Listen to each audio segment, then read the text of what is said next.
Lucifer. Lucifer is the King James Version rendering of the Hebrew word hêlêl in Isaiah 14:12. This word, transliterated hêlêl or hêl, occurs only once in the Hebrew Bible and according to the KJV-influenced Strong's Concordance means shining one, morning star, Lucifer. The word Lucifer is taken from the Latin Vulgate, which translates hêlêl as Lucifer, meaning the morning star, the planet Venus, or, as an adjective, light-bringing. The Septuagint renders hêlêl in Greek as ἑωσφόρος, a name, literally bringer of dawn, for the morning star. In this passage Isaiah applies to a king of Babylon the image of the morning star fallen from the sky, an image he is generally believed to have borrowed from a legend in Canaanite mythology. The said epigrapha of pre-Christian Enochic Judaism, the form of Judaism witnessed to in 1 Enoch and 2 Enoch, which enjoyed much popularity during the Second Temple period, gave Satan an expanded role, interpreting Isaiah 14:12-15, with its reference to the morning star, as applicable to him, and presenting him as a fallen angel cast out of heaven for refusing, according to Jewish writings, to bow to Adam, of whom Satan was envious and jealous of the power over the earth granted to Adam. Christian writers explained the motives of the angel's rebellion and the nature of his sin in the same way, but added pride against God, which they mention more frequently than envy or jealousy with regard to humanity. Christian tradition, influenced by the Jewish presentation of the passage of Isaiah as applicable to Satan, came to use the Latin word for morning star, Lucifer, as a proper name, Lucifer for Satan as Satan was before his fall. As a result, Lucifer has become a byword for Satan in the Church and in popular literature, as in Dante Alighieri's Inferno and John Milton's Paradise Lost. However, the Latin word Lucifer kept its original positive sense for early Christians, as is evident from its use as a personal name by, among others, 2 4th-century bishops, Lucifer of Cagliari and Lucifer of Siena, and its appearance in the Easter proclamation as a description of Jesus. Lucifer or morning star. Translation of hêlêl as Lucifer, as in the King James Version, has been abandoned in modern English translations of Isaiah 14:12. Present-day translations have Morning Star, New International Version, New Century Version, New American Standard Bible, Good News Translation, Holman Christian Standard Bible, Contemporary English Version, Common English Bible, Complete Jewish Bible, Daystar, New Jerusalem Bible, English Standard Version, The Message, Shining One, New Life Version, New World Translation, JPS Tanakh, or Shining Star, New Living Translation. The term appears in the context of an oracle against a dead king of Babylon, who is addressed as hêlêl ben Shkhr, hêlêl ben Zahar, rendered by the King James Version as O Lucifer, son of the morning, and by others as morning star, son of the dawn. In a modern translation from the original Hebrew, the passage in which the phrase Lucifer, or morning star occurs begins with the statement, "On the day the Lord gives you relief from your suffering and turmoil and from the harsh labor forced on you, you will take up this taunt against the king of Babylon, how the oppressor has come to an end. How his fury has ended." After describing the death of the king, the taunt continues. J. Carl Laney has pointed out that in the final verses here quoted, the king of Babylon is described not as a god or an angel but as a man. For the unnamed king of Babylon a wide range of identifications have been proposed. They include a Babylonian ruler of the prophet Isaiah's own time, the later Nebuchadnezzar II, under whom the Babylonian captivity of the Jews began, or Nabonidus, and the Assyrian kings Tiglath-Pileser, Sargon II and Sennacherib. Herbert Wolff held that the king of Babylon was not a specific ruler but a generic representation of the whole line of rulers. Mythology behind Isaiah 14-12. In ancient Canaanite mythology, the morning star is pictured as a god, Atta, who attempted to occupy the throne of Baal and, finding he was unable to do so, descended and ruled the underworld. The original myth may have been about a lesser god Hêlêl trying to dethrone the Canaanite high god El who lived on a mountain to the north. Hermann Gunkel's reconstruction of the myth told of a mighty warrior called hêlêl, whose ambition it was to ascend higher than all the other stellar divinities, but who had to descend to the depths. It thus portrayed as a battle, the process by which the bright morning star fails to reach the highest point in the sky before being faded out by the rising sun. Similarities have been noted with the East Semitic story of Ishtar's or Inanna's descent into the underworld, Ishtar and Inanna being associated with the planet Venus. A connection has been seen also with the Babylonian myth of Etana. The Jewish Encyclopedia comments. The Greek myth of Phaethon, whose name, like that of hêlêl, means shining one, has also been seen as similar. The Erdmann's commentary on the Bible points out that no evidence has been found of any Canaanite myth of a god being thrown from heaven, as in Isaiah 14:12. It concludes that the closest parallels with Isaiah's description of the king of Babylon as a fallen morning star cast down from heaven are to be found not in any lost Canaanite and other myths but in traditional ideas of the Jewish people themselves, echoed in the biblical account of the fall of Adam and Eve, cast out of God's presence for wishing to be as God, and the picture in Psalm 82 of the gods, and sons of the Most High destined to die and fall. This Jewish tradition has echoes also in Jewish pseudepigrapha such as 2 Enoch and the life of Adam and Eve. Latin word Lucifer. As an adjective, the Latin word Lucifer meant light-bringing, and was applied to the moon. As a noun, it meant morning star, or, in Roman mythology, its divine personification as the fabled son of Aurora and Cephalus, and father of Ceyx, or, in poetry, day. The second of the meanings attached to the word when used as a noun corresponds to the image in Greek mythology of Eos, the goddess of dawn, giving birth to the morning star Phosphorus. Isaiah 14:12 is not the only place where the Vulgate uses the word Lucifer. The Vulgate uses the same word in contexts where it clearly has no reference to a fallen angel, 2 Peter 1:19, meaning morning star, Job 11:17, the light of the morning, Job 38:32, the signs of the zodiac and Psalms 110:3, the dawn. To speak of the morning star, Lucifer is not the only expression that the Vulgate uses. 3 times it uses stella matutina, Sirach 56, referring to the actual morning star, and Revelation 2:28, of uncertain reference, and 22:16, referring to Jesus.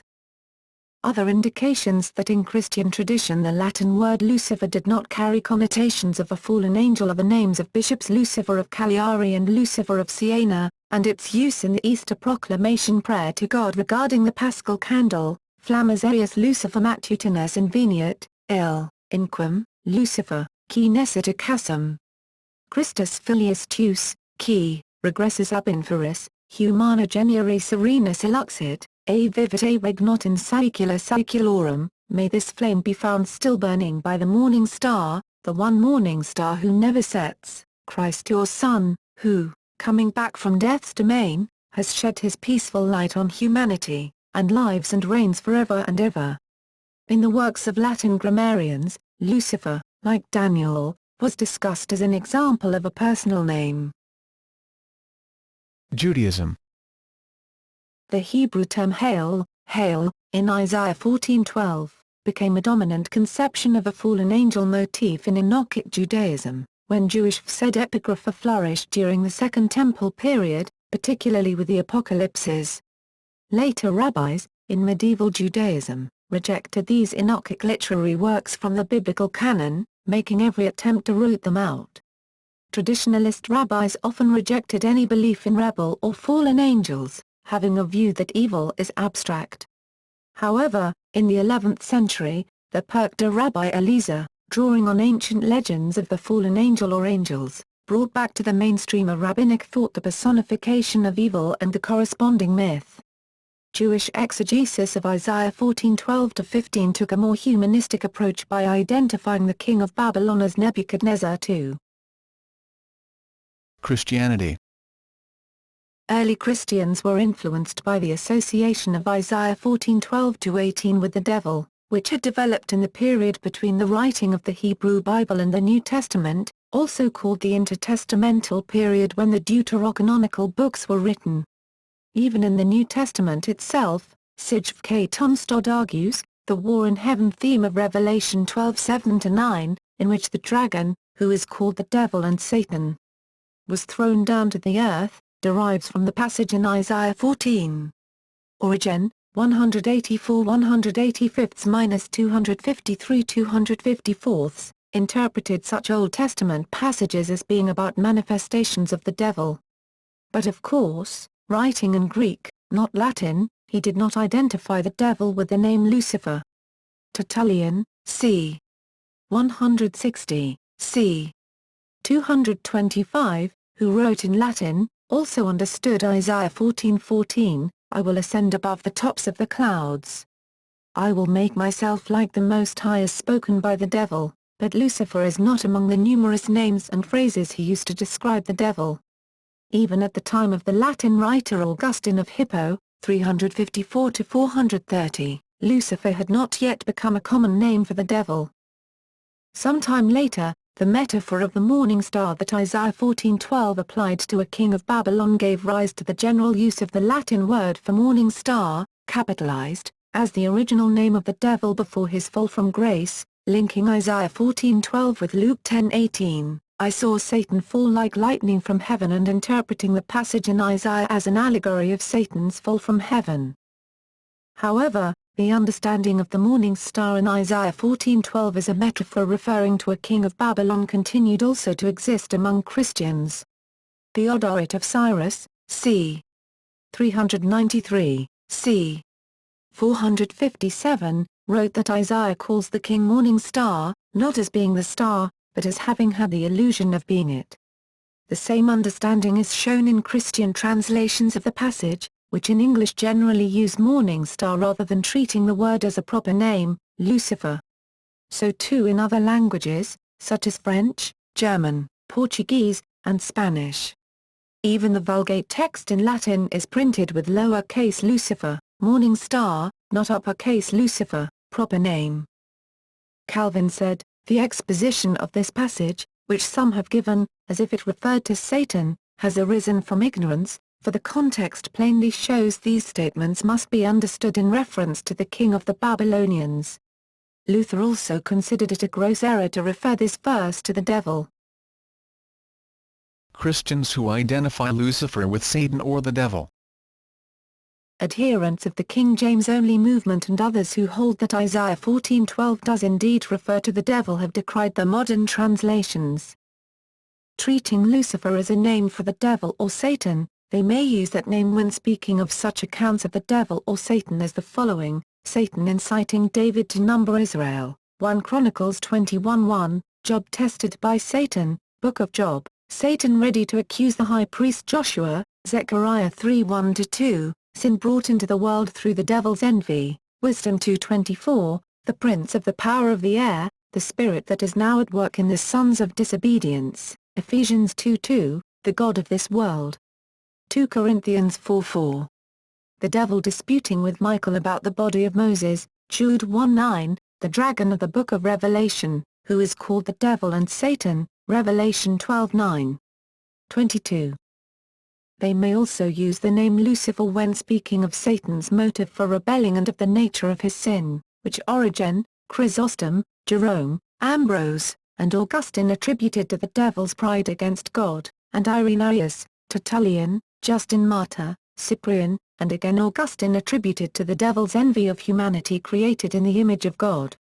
Jealousy of humans, created in the divine image and given authority over the world is the motive that a modern writer, who denies that there is any such person as Lucifer, says that Tertullian attributed to the devil, and, while he cited Tertullian and Augustine as giving envy as the motive for the fall, an 18th-century French Capuchin preacher himself described the rebel angel as jealous of Adam's exaltation, which he saw as a diminution of his own status. Islam. In Islam the devil is known as Bul, Arabic, Bliz, plural, Bls at Abalza, or Shaitan, Arabic, Shaitan, plural, Shaitan Shayatin, and has no name corresponding in meaning to that of the Latin word Lucifer. Bul is banished from heaven for refusing to prostrate himself before Adam. Thus, he sins after the creation of man. He asks God for a respite until the last day rather than being consigned to the fire of hell immediately. God grants this request, and Baal then swears revenge by tempting human beings and turning them away from God. God tells him that any humans who follow him will join him in the fire of hell at judgment, but that Baal will have no power over all mankind except who wants to follow Baal. This story is cited multiple times in the Holy Quran for different reasons. While in Judaism and Christianity, Satan is a fallen angel, Baal is a jinn. Muslims believe that angels are the servants of God and cannot disobey him, but jinn, like men, can choose to obey or disobey. Occultism. Luciferianism is a belief system that venerates the essential characteristics that are affixed to Lucifer. The tradition, influenced by Gnosticism, usually reveres Lucifer not as the devil, but as a liberator or guiding spirit or even the true God as opposed to Jehovah. In Anton LaVey's The Satanic Bible, Lucifer is acknowledged as one of the 4 crown princes of hell, particularly that of the East. Lord of the air, Lucifer has been named bringer of light, the morning star, intellectualism, enlightenment. In the modern occultism of Madeline Montalban, Lucifer's identification as the morning star, Venus, equates him with Lumiel, whom she regarded as the archangel of light, and among Satanists he is seen as the torch of Baphomet, and Azazel. However, in lesser-known Kabbalah lore, Lumiel was also described as an angel of the earth, though usually Sandalphon and Uriel are the only archangels associated with the element of earth. In any case, Lumiel's precise identity has always been controversial, and many people, who try to discover his true nature, eventually came to refer Lumiel as a dark angel. Author Michael W. Ford has written on Lucifer as a mask of the adversary, a motivator and illuminating force of the mind and subconscious. Taxil's hoax. Leo Taxil, 1854–1907, claimed that Freemasonry is associated with worshipping Lucifer. In what is known as the Taxil hoax, he claimed that supposedly leading Freemason Albert Pike had addressed the 23 Supreme Confederated Councils of the World, an invention of Taxil, instructing them that Lucifer was God, and was in opposition to the evil god Adonai. Supporters of Freemasonry contend that, when Albert Pike and other Masonic scholars spoke about the Luciferian path, or the energies of Lucifer, they were referring to the morning star, the light-bearer, the search for light. The very antithesis of dark, satanic evil. Taxil promoted a book by Diana Vaughan, actually written by himself, as he later confessed publicly, that purported to reveal a highly secret ruling body called the Palladium, which controlled the organization and had a satanic agenda. As described by Freemasonry disclosed in 1897. Taxil's work and Pike's address continue to be quoted by anti-Masonic groups.